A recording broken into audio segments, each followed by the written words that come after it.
이명박 전 대통령의 아들 이시형 씨가 중견 자동차 부품 회사인 다스의 해외 법인 대표로 잇따라 선임된 사실이 JTBC 취재 결과 확인됐습니다.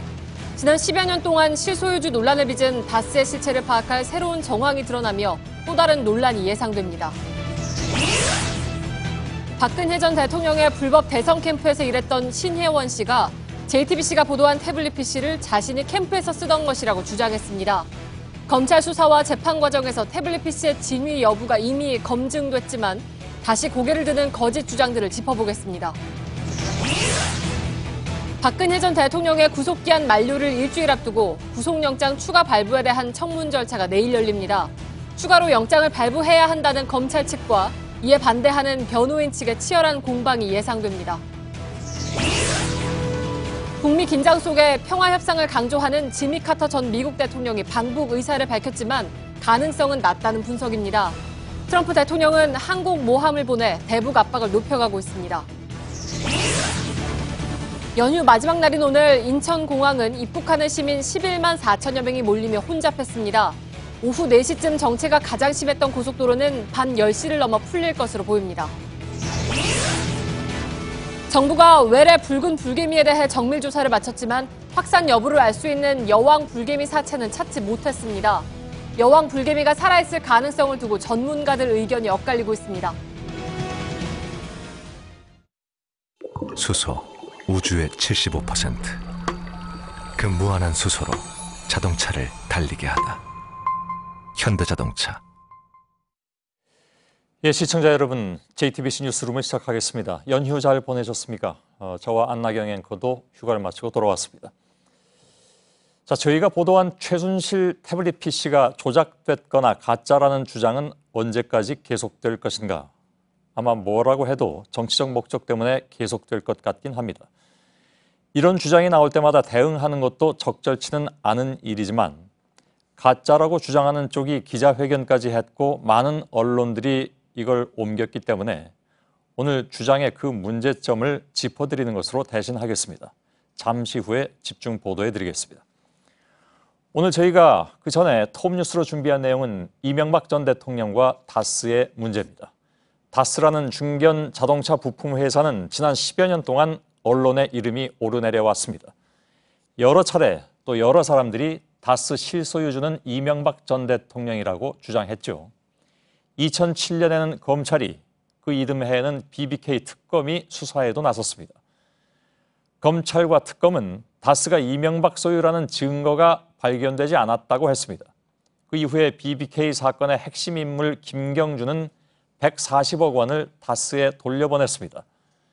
다스가 BBK에 투자한 190억 원 가운데 일부인데 이 과정에 이명박 정권이 관여했다는 보도도 나온 바가 있습니다.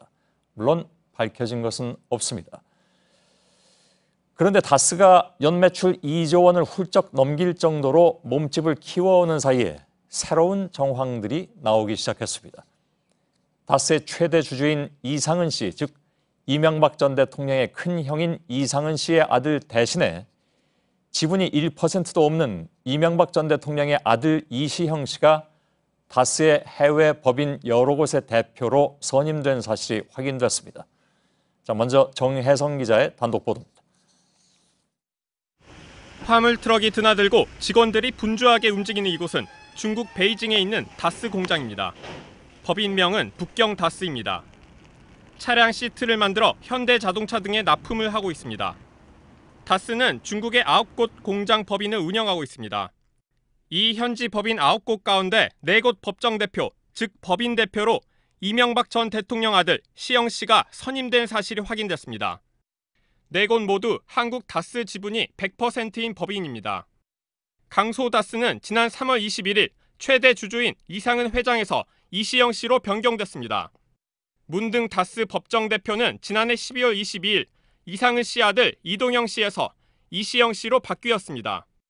최대 주주인 이상은 회장 부자의 자리에 이시영 씨가 선임된 겁니다. 다스 내부 사정을 잘 아는 관계자는 특히 문등 법인은 중국 전체 공장의 부속품이 모이는 핵심이자 알짜 공장이라고 설명했습니다. 이상은 회장이 직접 부지를 결정하고 애착을 보여온 공장이라 내놓는 건 의외라는 반응이 당시 나왔다고 말했습니다. 이들 4개 법인 매출은 5,460억 원입니다. 나머지 한중 합자 법인 5곳 매출까지 합하면 약 9,300억에 이릅니다. 다스의 최대 주주가 현지 법인의 대표이사를 결정할 텐데 그게 이동영 씨에서 이시영 씨로 바뀌었다. 대표를 결정할 수 있는 최대 주주는 아들 대신 이시영 씨를 선택했고 다시 실소유주 논란에 불을 붙였습니다. JTBC 정혜성입니다. 예, 이명박 전 대통령의 아들 이시형 씨는 앞서 보도한 4군데 외에도 다른 중국 법인 북경 BAI 다스에도 이사로 올라와 있습니다. 이 회사는 이시영 씨가 대표로 있는 북경 다스와 함께 중국 내 다스 중에 최대 규모의 법인입니다. 계속해서 백정훈 기자의 보도입니다. 다스의 중국 법인 중 한 곳인 북경 BAI 다스의 모습입니다. 중국 내 다스 법인들로부터 부품을 받아 자동차 시트를 생산하는 회사입니다. 직원은 500명, 연매출은 3,300억 원입니다. 시영 씨가 대표로 있는 북경 다스와 함께 중국 내 다스 사업장 중 가장 큰 규모입니다. 이 회사의 등기부를 보면 이사 중 시영 씨가 확인됩니다. 이 회사의 대표는 중국인 주모 씨입니다.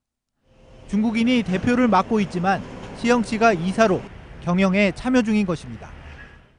다스 사정에 정통한 한 관계자는 BAI 다스를 포함해 한중 합자법인 5곳 모두 다스 본사와 밀접하게 업무가 추진되고 있다고 말했습니다. 시영 씨가 중국 법인의 대표나 이사로 있으면서 경영에 영향력을 행사한다는 의미입니다. 하지만 시영 씨는 국내외 다스와 관계된 보유 지분이 하나도 없습니다. 다스 본사는 이 전 대통령의 큰형 이상은 씨가 대주주이고 중국 다스 법인들은 다스 본사가 지분을 보유 중입니다. JTBC 백종훈입니다. 예, 이시형 씨는 중국 법인 대표 자리를 꿰차는 것은 물론이고 이례적으로 고속 승진을 계속하고 있습니다. 다스 내부 권력 구도도 변화가 있습니다. 이명박 전 대통령과 가까운 사람들은 요직을 차지하고 큰형인 이상은 회장과 가까운 임원들은 회사를 떠났습니다. 상식과는 거리가 있습니다. 즉 최대 주주 사람들은 물러나고 지분도 없는 사람의 측근들이 들어서는 것이죠. 그래서 역시 실소유주가 누구냐는 의문이 나올 수밖에 없습니다. 박창규 기자입니다. 이명박 전 대통령 아들 이시영 씨가 다스에 입사한 건 지난 2010년 8월입니다. 이후 초고속 승진을 이어갑니다. 과장에서 기획실장으로 승진했고 2년 만에 37살 나이로 다스 최연소 전무가 됩니다. 지난해부터 올 초 사이엔 중국 법인 4곳 대표로 선임됩니다. 반면 최대 주주 아들 이동영은 지난해 말 총괄 부사장에서 부사장으로 사실상 강등됩니다. 다스 내부도 이 전 대통령과 가까운 사람들로 채워집니다. 이상은 회장과 가까운 걸로 분류되는 변모 전무, 최모 이사, 이모 이사, 이모 감사 등은 모두 회사를 나갔습니다. 그 자리는 이 전 대통령과 밀접한 인연이 있는 강모 공동대표와 신모 감사 등이 채웁니다. 강모 대표는 현대 출신으로 이 전 대통령 서울시장 시절 서울메트로 사장 등을 지냈습니다. 신모 감사는 MB정부 때 청와대 비서관으로 근무했고 BBK 업무를 챙겨왔다는 의혹도 제기됐습니다. 다스 내부 사정에 밝은 관계자는 이시영 체제로 변해가고 있다. 지분 1%도 없는 이시영에게 최대 주주 부자가 밀리는 형국이라고 말했습니다. 다스를 지배하는 게 누구인지 다시 한번 질문이 가능한 상황입니다. JTBC 박창규입니다. 예, 아마 대부분의 분들이 다스라는 회사 이름을 처음으로 들으신 것은 10년 전, 그러니까 2007년 대선을 뒤흔든 BBK 사건 때일 것입니다. 다스라는 생소한 회사는 BBK라는 더 생소한 회사에 190억 원을 투자했습니다. BBK는 이명박 당시 대선 후보 것이고 다스도 이 후보가 실소유주라서 그 큰 돈을 넣은 것이란 주장이 나왔습니다. 그래서 사건의 출발점은 다스였습니다. 사건은 다소 복잡했고 확실히 밝혀진 사실은 없습니다. 현장 기자와 앞서 보신 새로운 정황들이 그래서 어떤 의미를 갖는 것인지 한 걸음 더 들어가 보겠습니다. 박창규 기자가 나와 있습니다. 자, 이시영 씨가 정상적인 절차를 거쳐서 중국 법인 대표로 선임이 됐다면 물론 이건 뭐 문제가 없는 거 아닌가요? 네, 맞습니다. 절차적인 문제는 전혀 없습니다. 예. 그리고 또 내용을 봐도 적합한 사람을 맞는 자리에 선임했다고 하면 외부에서 문제를 삼기도 힘든 사실입니다. 예. 다만 의구심은 남는데요. 대표를 선임하는 건 주주총회입니다. 예. 다스의 최대 주주는 아까 보신 대로 이전 대통령의 큰형인 이상은 회장입니다. 지분이 47.26%에 이르는데요. 예. 84살 고령이어서 후계 구도를 생각할 시기입니다. 그런데 아들 대신에 1% 지분도 없는 이시영 씨를 중국 법인 대표로 선임했습니다. 예. 전문가들은 이런 형태의 회사에서는 이례적인 일이라고 말하고 있습니다. 예. 최대 주주 입장에서는 중국 법인 대표 자리가 큰 의미가 없을 수도 없는 거 아니겠습니까? 그렇다면? 다스 매출은 지난해 2조 원 가량으로 알려져 있습니다. 예. 특히 이시영 씨가 대표로 선임된 4곳의 매출액은 5천억 원이 넘습니다. 예. 최대 주주인 이상은 회장으로선 중국 법인 매출 비중을 보더라도 법인 대표가 누구냐 문제는 매우 중요합니다. 아, 그런가요? 네, 그리고 대표가 아니라면 정보 접근권이나 자금 흐름에 관여하는 것도 불가능합니다. 예. 전문가 의견을 한번 들어보시겠습니다. 어떤 인사권이라든가 자금에 대한 집행 여부 이런 것들도 모두 대표이사가 이제 최종적인 결정권을 가지고 있기 때문에 대표이사가 누구냐라고 하는 것은 아주 천양지차라고 볼 수 있습니다. 예. 그래서 이제 실소유주가 따로 있는 것이 아니냐. 네. 그것이 뭐 이명박 전 대통령이 아니냐 이런 의문을 네, 가질 수밖에 없는. 의문입니다. 네. 예. 이시영 씨는 이전에도 사실 여러 차례 좀 모호한 자금 흐름에 연루된 적이 있습니다. 네, 밝혀진 적은 없습니다. 2010년에 이 씨가 살던 집의 전세금이 6억 4천만 원이라는 게 알려졌습니다. 그런데 출처가 문제가 됐는데요. 예. 불과 2년 전인 2008년에 이 씨가 신고한 재산은 예금 3,652만 원이었습니다. 하지만 당시 공직자 재산 신고를 보면 아버지인 이 전 대통령은 전혀 재산에 변동이 없었습니다. 예. 그러니까 아들에게 돈을 준 적이 없다는 얘기입니다. 2011년 내곡동 사저 부지 매입 때도 이 씨는 6억 원을 지불을 했습니다. 예. 출처가 또 문제가 되자 삼촌인 이상은 회장에게 현금으로 빌렸다고 해명을 했습니다. 그때 기억이 납니다. 네, 하지만 당시 이 회장 부인은 돈 준 적이 없다고 말해서 논란이 된 적이 있습니다. 서로 의견이 얘기가 엇갈렸다는 얘기잖아요. 예. 그럼에도 불구하고 검찰 특검 아까 말씀드린 대로 모두 이제 다스 실소유주는 이명박 전 대통령은 아니다. 이렇게 결론 내린 바가 있지 않습니까? 그때 수사가 뭐 문제가 있었거나 그랬다는 얘기입니까? 아니면 이거 어떻게 봐야 될까요?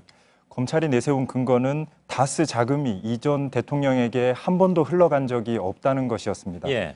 이 전 대통령이 다스 실소유주가 아니라고 판단한 주요 근거였는데요. 예. 그런데 이상한 점이 있습니다. 다스 자금이 이명박 대통령뿐만이 아니라 최대 주주인 이상은 회장이나 다른 대주주들에게도 흘러간 적이 전혀 없다는 겁니다. 예. 다스는 회사가 설립된 뒤로 30년 동안 단 한 번도 주주에게 배당을 한 적이 없습니다. 그렇습니까? 네, 그동안 번 돈 2,700억 원을 회사에 고스란히 쌓아두고 있습니다. 예. 2,700억 원 그동안 번 돈 이거 그대로 쌓아뒀다. 배당도 안 했다. 네. 주주들은 뭐 하고 있었는지도 좀 궁금하고. 네. 이게 좀 이례적으로 보이네요. 네, 이 정도 규모의 중견 회사가 배당을 전혀 하지 않은 건 매우 이례적이라는 게 전문가들의 진단입니다. 예. 회사의 주인이 즉 자기 돈을 찾아가지도 않고 쓰지도 않고 쌓아두고만 있다는 건데요. 예. 전문가들 가운데는 30년 동안 쓰지도 않고 가져가지도 않을 거면 누군가 찾아갈 사람이 따로 있는 것 아니냐 예. 이런 얘기도 하고 있습니다. 다만 모든 건 가정이고 추론일 뿐입니다. 그렇겠죠. 뭐 이명박 전 대통령 측의 반응도 나올 것 같고 네. 그에 따른 후속 취도 필요할 것 같고 네. 그런 상황인 것 같습니다. 다만 합리적 의구심을 갖기에는 충분한 상황이다. 네. 이렇게 정리를 하면 될 것 같습니다. 네. 예, 박창규 기자였습니다.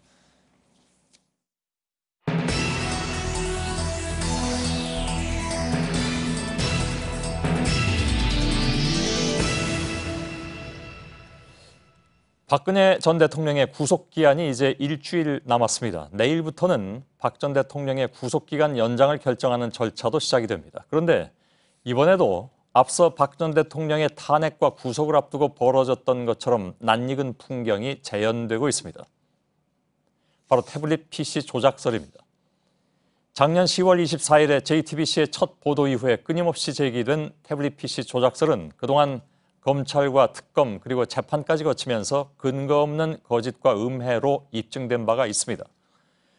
그런데 이번에는 해당 태블릿 PC를 자신이 사용했다고 주장한 사람이 나타났습니다. 2012년 당시에 박 전 대통령의 불법 대선 캠프에 몸담았던 신혜원 씨입니다. 태블릿 PC에서 한글 문서로 발견된 대통령 연설문을 두고 한글 파일이 아닌 그림 파일이었다는 등등의 주장이 나왔습니다. 분명히 말씀드려서 이 연설문들은 한글 파일로 남아있는 것을 확인했고 이를 저희가 이미 보도해드린 바도 있습니다. 검찰과 특검 수사에 반발하는 이 주장에 일부 정치권까지 가담했습니다. 태블릿 PC 보도를 해드린 것이 조금 있으면 1년이 되는데 오늘 본의 아니게 1주년 특집 보도를 해드리게 됐습니다. 먼저 김태영 기자입니다.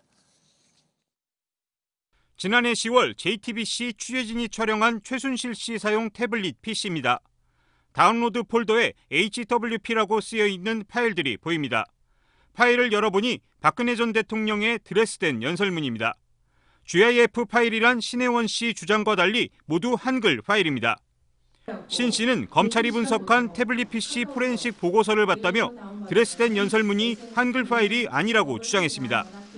박 대통령의 드레스된 연설문 역시 검찰의 태블릿 PC 포렌식 보고서를 보면 GIF 그림 파일로 원천적으로 수정이 불가능했다는 것을 확인하였습니다. 하지만 검찰에 따르면 태블릿 PC에서 한글 문서를 미리 보게 할 경우 그 흔적이 GIF 등 파일 형태로 저장됩니다.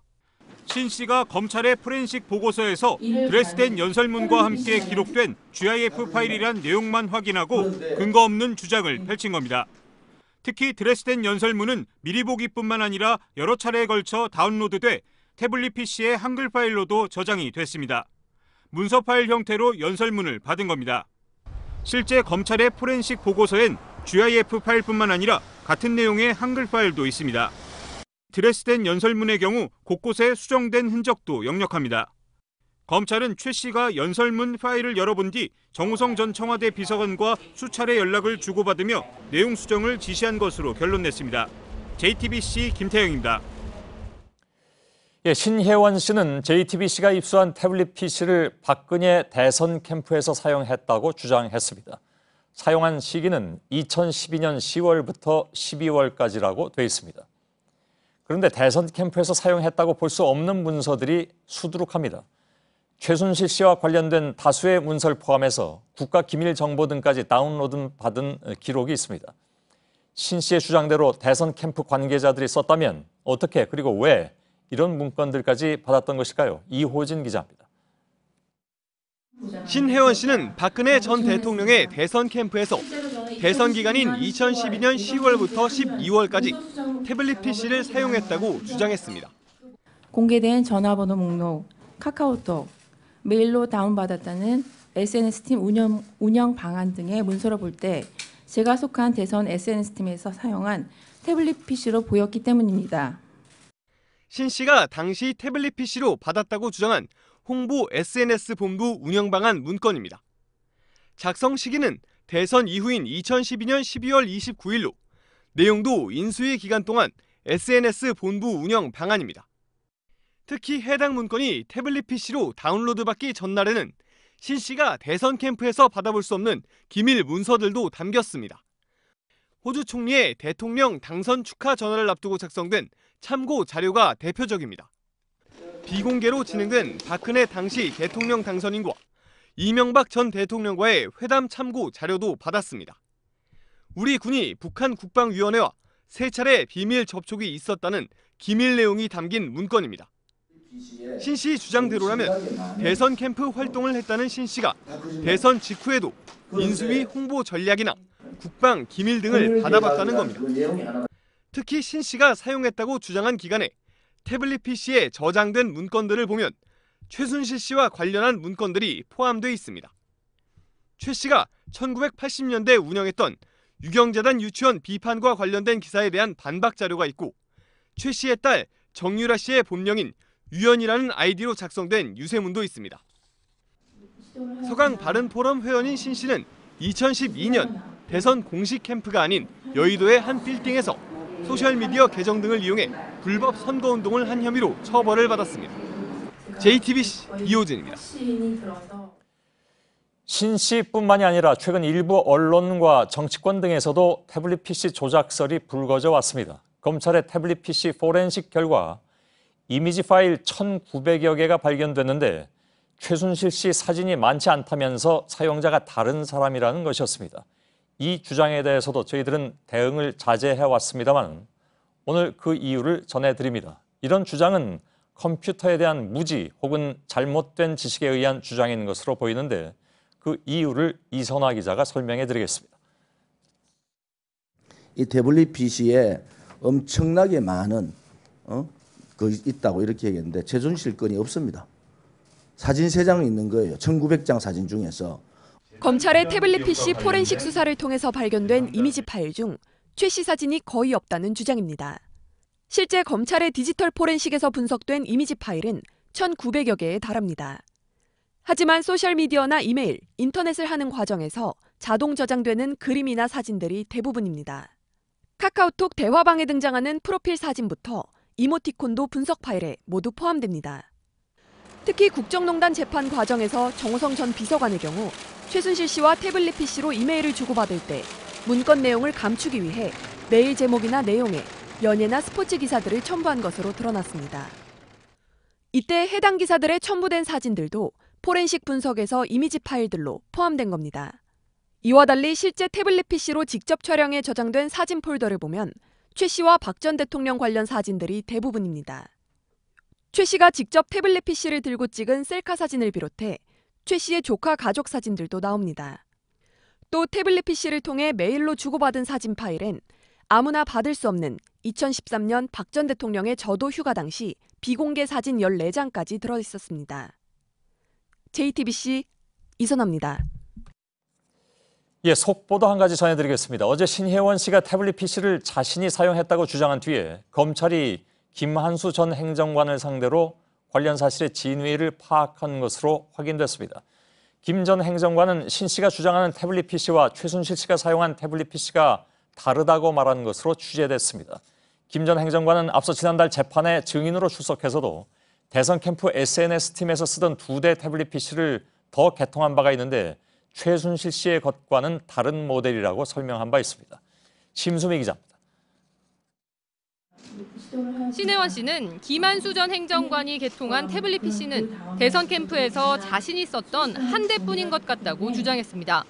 JTBC는 물론 검찰, 특검에서도 김한수 행정관이 최소 2대 이상의 태블릿 PC를 개통했다는 사실이 확인된 바 없습니다. 하지만 검찰 관계자는 최근 김 전 행정관을 상대로 다시 확인한 결과 이 같은 주장은 사실과 다르다고 전했습니다. 김 전 행정관이 신 씨가 주장하는 태블릿 PC는 내가 최순실 씨에게 건네준 것과 다르다. 대선 캠프에서 쓰던 것 중 하나로 보인다고 말했다는 겁니다. 김 전 행정관은 지난달 29일 박근혜 전 대통령의 재판에 나와서도 2012년 대선 캠프에서 쓰던 2대의 태블릿이 더 있었다고 말한 바 있습니다. 박 전 대통령의 선거운동을 위해 카카오 스토리를 활용하는 과정에서 태블릿 PC를 사용했다면서 최 씨 측에 건네준 것과는 다른 기종이었다고 말했습니다. JTBC 심수희입니다. 이처럼 태블릿 PC 사용자가 최순실 씨라는 사실은 태블릿에 포함된 전체 파일들만 분석해봐도 금세 드러납니다. 이런 사실은 검찰 수사뿐만이 아니라 법정 증언을 통해서도 속속 드러나고 있습니다. 지금부터는 검찰 수사와 법원 재판에서 최 씨를 태블릿 PC 사용자로 지목한 증거들을 하나하나 전해드리겠습니다. 앞서 검찰은 작년 12월 국정농단 수사 결과를 발표하면서 JTBC가 입수한 태블릿 PC 사용자는 최순실 씨라고 공식 발표한 바 있습니다. 최 씨가 사용했다는 명백하고 객관적인 증거도 모두 설명했습니다. 최 씨와 태블릿 PC의 동선이 마치 한 몸처럼 일치했다는 것이 대표적입니다. 먼저 이서준 기자입니다. 검찰 수사에 따르면 태블릿 PC엔 각종 문자 메시지가 그대로 남아 있습니다. 2012년 7월 15일과 2013년 7월 29일 독일 도착을 알리는 국제전화 로밍 안내, 그리고 외교부 영사 콜센터의 안내 문자입니다.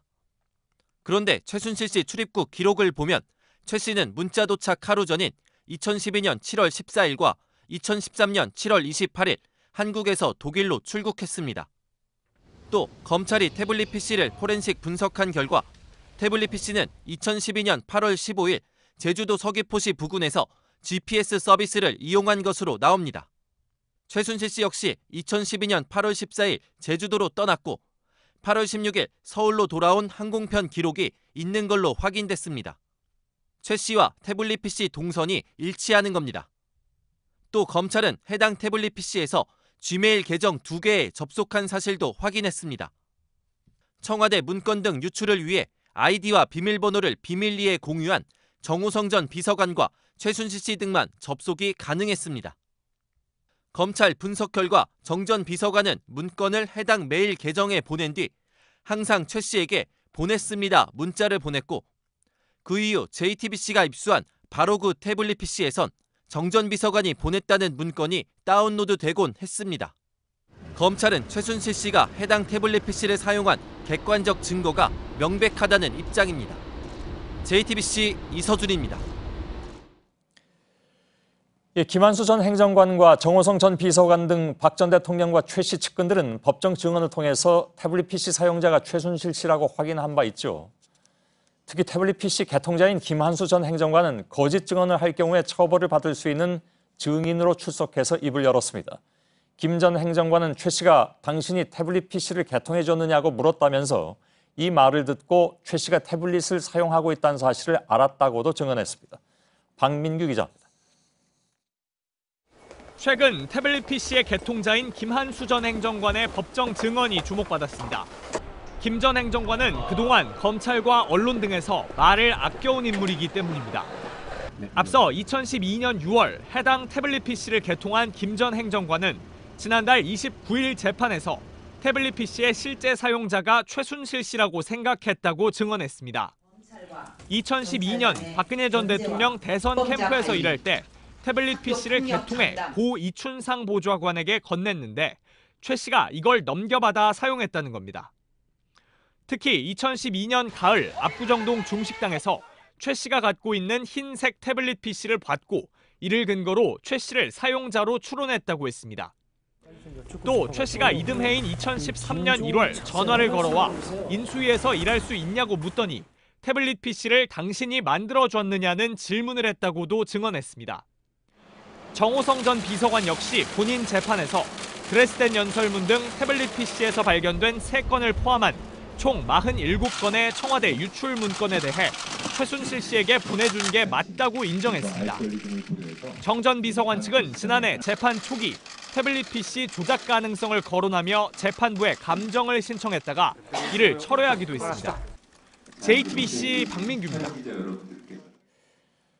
JTBC가 태블릿 PC를 보도한 지 1년이 다 돼가지만 아직도 태블릿 PC가 조작됐다는 주장은 이렇게 꾸준히 나오고 있습니다. 사실 이런 주장들은 나름대로의 정치적 목적이 있다고 저희들은 판단하고 있습니다. 따라서 아무리 사실대로 반론을 제기해도 이런 주장을 하는 사람들에게는 별로 소용이 없다는 것도 잘 알고 있습니다. 그럼에도 지속적인 가짜뉴스들로 인한 피해는 분명히 발생하고 있기 때문에 저희들도 무대응으로 일관할 수만은 없는 상황이기도 합니다. 정치부 서복현 기자와 함께 좀 정리 좀 해야 될 텐데 오늘 주로 이런 얘기들이 나온 배경을 좀 분석을 해봐야 될 것 같습니다. 원래 태블릿 PC 조작설을 처음 얘기한 사람은 최순실 씨 본인이었습니다. 예, 그렇습니다. 그 이후로 이게 무슨 지침처럼 이렇게 작동을 하고 있는 것 같은데 계속 반복되는 건데요. 최순실 씨가 태블릿 PC에 대해서 처음으로 주장한 건 지난해 10월 26일 진행된 세계일보와의 인터뷰였습니다. 그러니까 JTBC 태블릿 PC 보도 이틀 뒤였죠. 내용을 좀 하나씩 살펴보면요. 태블릿을 가지고 있지도 않고 쓸 줄 모른다. 제 것이 아니다. 제가 그런 것을 버렸을 리도 없고 버렸다고 하는 것이 상식적으로 맞지 않다. 남의 PC를 보고 보도하는 것 아닌지 모르겠다. 이렇게 얘기했고요. 또 어떻게 유출됐는지 누가 제공한지도 모른다. 검찰에서 확인해봐야 한다. 취득 경위를 분명히 밝혀야 한다. 이렇게 주장을 했습니다. 그동안에 태블릿 PC에 대해서 어찌 보면 거의 이제 악의적으로 반복되온 그런 허위 주장들. 이것이 이제 최순실 씨의 바로 이 인터뷰 내용을 그대로 주장한 것들이다. 이렇게밖에 볼 수 없는 결과적으로도 그렇게 됐습니다. 예, 그렇습니다. 그런데 다 거짓으로 드러났습니다. 이 주장들이요. 하나씩 살펴보면요. 쓸 줄 모른다. 이 부분은요. 특검에서 이 최 씨의 조카 장시호 씨로부터 2015년에 최 씨가 사용한 또 다른 태블릿 PC까지 확보를 했습니다. 그리고요. 취득 경위를 밝혀야 한다. 이렇게 얘기를 했는데 입수 경위에 대해서 문제 제기했던 사람들과 같은 주장이죠. 그런데 이 태블릿 PC가 있던 사무실 관리인이 이미 법정에서 증언을 했고요. JTBC는 무혐의 처분이 됐습니다. 또 고영태 씨를 태블릿 PC 제보자로 몰면서 음모론까지 제기를 했었는데 이 역시 아닌 것으로 드러났죠. 위의 주장 중에서 최 씨 주장 중에서 남은 것 하나가 바로 남의 PC를 보고 보도한 것 아닌지 모르겠다. 이 부분이 남아있는데 예. 이게 지금 주장이 되고 있는 겁니다. 아, 거의 뭐 순서대로 나오고 있다고 봐도 됩니까? 그러면? 그렇죠. 이게 거의 유일하게 남았는데 이번에 또 주장이 되고 있는 건데 예. 앞서 보도에서 보셨지만 신혜원 씨가 주장한 태블릿 PC와 최순실 씨의 태블릿 PC는 엄연히 다르다. 이게 바로 김한수 전 행정관의 검찰 진술로 확인이 된 상태입니다. 예. 그런데 태블릿 PC가 자신의 것이라는 것을 인정하는 취지의 최순실 씨의 녹취까지 나온 바 있지 않습니까? 그렇습니다. 이 최 씨의 주장이 거짓이었다는 스스로 인정하는 듯한 그런 통화 녹취가 이미 공개가 됐습니다. 예. 내용을 보면요. 지난해 12월 청문회 과정에서 공개가 됐는데 최순실 씨와 노승일 씨 간의 지난해 10월 27일 통화 녹취입니다. 직접 한번 들어보시죠. 그러니까 그거한테 정신 바짝 차리고 걔네들이 이게 완전히 그 조작품이고 얘네들이 이거를 이거 훔쳐가지고 이렇게 했다는 걸로. 예, 쓸 줄도 모른다는 태블릿 PC에 대해 조작품이고 훔친 것으로 해야 된다 이런 말을 한 건데요. 여기서 걔네들이라는 것은 JTBC를 얘기하는 거겠죠. 일단 뭐 확실하진 않지만 그렇게 추정이 되고 있고요. 아니면은 최순실 씨와 같이 일했던 다른 직원들을 의미할 수도 있고요. 그리고 지난 1월 재판 중에는 나머지 녹취록도 공개가 됐는데요. 그 녹취록이 어떤 내용이 있냐면요. 태블릿을 블루케이 사무실에 놔뒀었잖아. 그 책상에 남아있잖아. 이렇게 얘기를 했고요. 그건 뭐 그 실제와 똑같은 얘기입니다. 네, 장소를 알고 있었다는 얘기고요. 정확하게. 우리 쓰레기를 가져다 놓고 이슈 작업하는 것 같다. 이렇게 말을 했습니다. 우리라는 표현을 썼거든요. 그리고 노승일 씨는 법정에서 최 씨가 내 태블릿 PC라고 말했다. 이렇게 증언을 했습니다. 예. 최 씨의 입으로 했던 조작품으로 해야 한다는 말이 나온 건데 박근혜 전 대통령의 탄핵을 반대했던 측에서 실제 조작 주장을 계속해왔고 이건 뭐 여태까지 얘기한 대로 거의 순서대로 가고 있는 그런 느낌도 줍니다. 최근에는 이제 이른바 깡통 태블릿 PC라는 새로운 논리를 일부 매체 또 친박단체들이 제기하고 있습니다. 그렇습니다. 이것도 마저 짚고 정리를 하도록 하죠. 예, 그렇습니다. 이제 와보니 이 태블릿 PC가 깡통이었다는 건데요. 최 씨의 태블릿 PC 보도 직후 이 제시한 지침이 지금도 이행되고 있는 느낌입니다. 태블릿 PC가 조작됐다는 이 주장이요. 대통령 연설문, 특히 이 대북 구상이 담긴 드레스된 연설문, 각종 청와대 회의 자료, 특사 관련 자료 등이 담긴 태블릿 PC가 깡통이라는 주장은 이 태블릿 PC를 조사한 검찰 제도 자체를 부인하는 겁니다. 모두 박근혜 전 대통령 최순실 국정농단 사건 재판의 핵심 정황들입니다. 그렇기 때문에 재판부도 증거로 채택한 상태입니다. 사실 태블릿 자체를 부정하지 않으면 이들이 주장하는 그 모든 것의 기반이 흔들릴 수밖에 없기 때문에 어떤 식으로든 이 주장은 계속해 나갈 것 같습니다. 지금 1년이 지나서 이런 게 터져 나오는 배경, 간단하게 어떻게 봐야 될까요? 일단 이 태블릿 PC는 단순히 최순실 씨의 이권 개입이 아니라요. 국정농단 사건으로 확대되는 첫 계기이자 물증이 됐습니다. 그러니까 그 물증을 부인하면서 탄핵 반대, 또 박 전 대통령 구속 반대, 이제는 1심 재판에 있어서까지 여론전을 펼치려는 것으로 해석이 되는 부분이 있는데요. 특히 박 전 대통령의 1심 재판이 마무리가 돼가고 있고 또 법원의 박 전 대통령 구속 연장 여부 결정이 목전에 있는 상황에서 다시 태블릿 PC 조작서를 띄우고 있는 것으로 보입니다. 일부 세력이 허위 주장을 앞세워서 마지막으로 여론전을 펴고 또 그렇게 해서 재판부를 압박하려는 것 아니냐 이런 의심이 제기되고 있는 상황입니다. 알겠습니다. 서복현 기자였습니다. 이런 가운데 공무상 비밀 누설과 뇌물수수 등의 혐의로 구속 기소된 박근혜 전 대통령의 구속 만기가 일주일 앞으로 다가왔습니다. 검찰은 지난달 구속영장을 추가로 발부해달라고 재판부에 요청한 상태입니다. 검찰은 석방시 증거인멸과 재판 진행 차질을 그리고 박 전 대통령 측은 대부분 심리가 마무리돼서 구속 연장의 필요성이 없다고 치열한 법정 공방이 예상됩니다. 김나한 기자입니다. 지난 3월 31일 헌정사상 처음으로 탄핵된 박근혜 전 대통령이 구속 수감됐습니다. 4월 17일엔 공무상 비밀 누설과 삼성에서 뇌물을 받는 등 18가지 혐의로 재판에 넘겨졌습니다. 그로부터 6개월이 지나 오는 16일 자정, 박 전 대통령의 1심 재판 구속 만기가 다가왔습니다. 이 때문에 검찰은 지난달 법원에 박 전 대통령의 구속 상태에서 1심 재판이 끝날 수 있도록 구속기간 연장을 위한 추가 영장 발부를 요청했습니다. 검찰이 추가 청구한 영장에는 박 전 대통령이 SK에 뇌물 89억 원을 요구하고 롯데로부터 70억여 원을 받은 혐의가 기재됐습니다. 모두 지난 3월 박 전 대통령 구속 당시 청구된 영장에는 포함되지 않았던 혐의입니다. 이에 대해 박 전 대통령 측은 두 혐의는 이미 심리가 끝나 영장을 청구해서는 안 된다고 주장하고 있습니다. 내일 법원은 이를 결정하기 위한 청문 절차를 진행합니다. 검찰 측과 박 전 대통령 측이 구속기간 연장과 석방을 두고 치열하게 법정 공방을 벌일 걸로 보입니다. 당장 결론이 나는 것은 아닙니다. 청문 절차 후 법원은 구속기간이 끝나는 16일 자정 전까지 추가 발부에 대한 결론을 내놓으면 됩니다. 추가 발부가 결정되면 박 전 대통령은 최장 6개월, 내년 4월까지 다시 구속기간이 늘어납니다. 하지만 법원이 이를 기각하면 16일 이후 박 전 대통령은 석방된 상태에서 남은 재판을 받게 됩니다. 검찰은 박 전 대통령이 석방된 채 재판을 받으면 재판에 잘 출석하지 않을 가능성이 크다는 입장입니다. JTBC 김나은입니다. 지미 카터 전 미 대통령이 방북 의사를 밝혔습니다. 트럼프는 마뜩치 않아 하고 있습니다. 94년 북미 제네바 핵 합의를 이끌어낸 카터는 평화 협상을 위한 대화를 강조했지만 트럼프는 항공모함을 동원해서 압박 수위를 최고조로 끌어올리고 있습니다. 이한주 기자입니다. 지미 카터 전 대통령이 북한 최고 지도자를 만나길 원한다. 최근 카터 전 대통령을 면담한 박한식 미국 조지아대 석좌 교수가 전한 말입니다. 지난 94년 북미 제네바 합의 때처럼 다시 북핵 문제 해결사를 자청한 겁니다.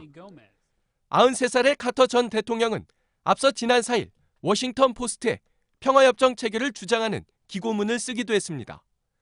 북핵 시설에 대한 군사 공격이나 강력한 경제 제재로는 현재 위기를 끝내지 못할 거라는 입장입니다. 현재로선 카터의 방북 가능성은 높지 않다는 분석이 나옵니다. 트럼프 대통령은 카터 전 대통령의 방북 의사에 전직 대통령이 관여할 영역이 아니다라며 선을 그은 것으로 알려졌습니다. 미국의 대북 군사적 압박 수위도 한층 높아지고 있습니다. 이달 중순 통해서 레이건 항공모함 전단이 참여하는 한미 연합훈련이 계획됐고 어제 샌디에이고를 출항한 루즈벨트 항모 전단도 한반도를 작전 지역으로 하는 칠함대와 연합작전을 예고했습니다. JTBC 이한주입니다. 네, 지난달 강원도 철원 육군부대에서 발생한 총기 사고에 대해서 군은 튕겨 날아온 총알, 이른바 도비탄으로 추정된다고 밝힌 바 있습니다.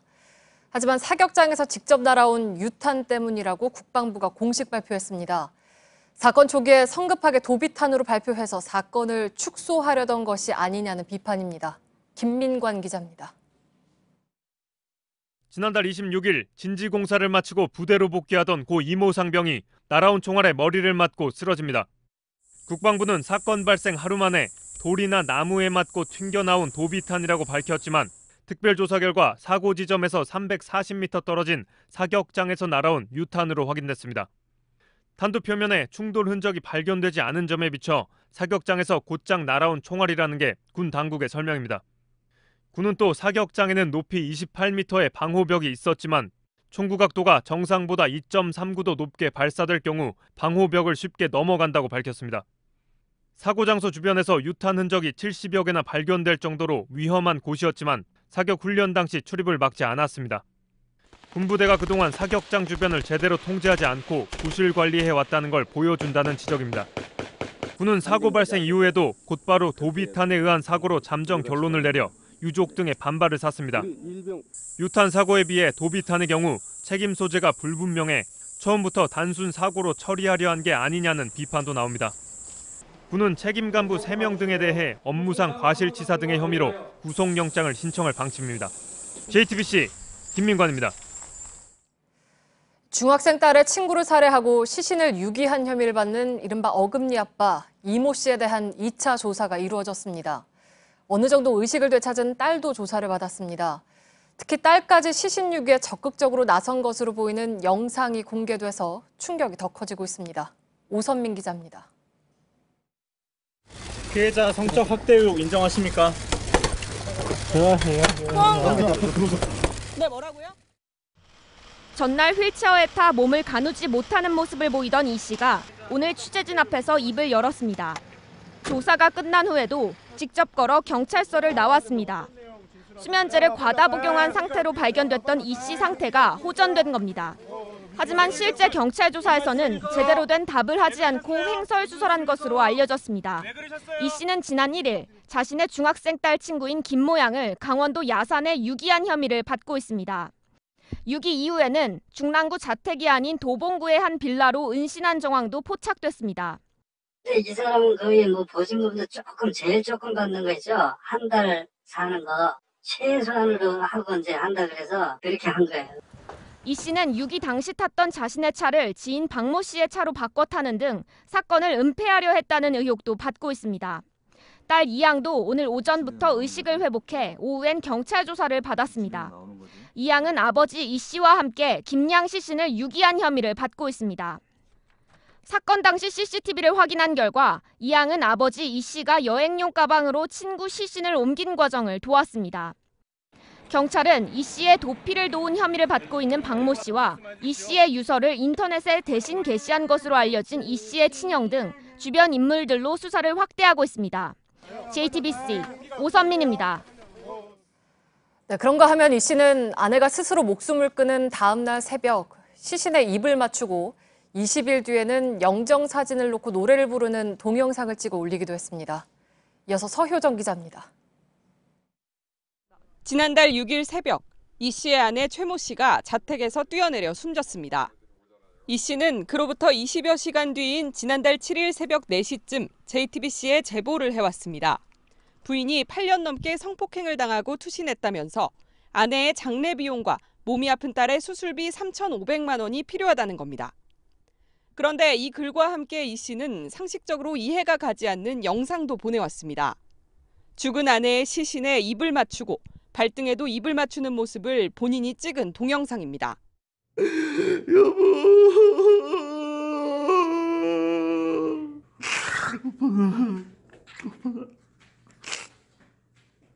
갈게. 쉬어. 아내의 사망 20일 정도 뒤엔 유튜브에 아내의 영정 사진과 함께 노래를 부르는 영상도 올렸습니다. 앞서 경찰은 이 씨가 아내를 학대하거나 자살을 방조한 의혹을 내사 중이었습니다. 그런 이 씨가 아내를 사랑한다며 시신에 입을 맞추는 동영상까지 찍은 겁니다. 이 씨가 왜 이 같은 행태를 보였는지 경찰 수사에서 배경이 드러날지 주목됩니다. JTBC 서효정입니다.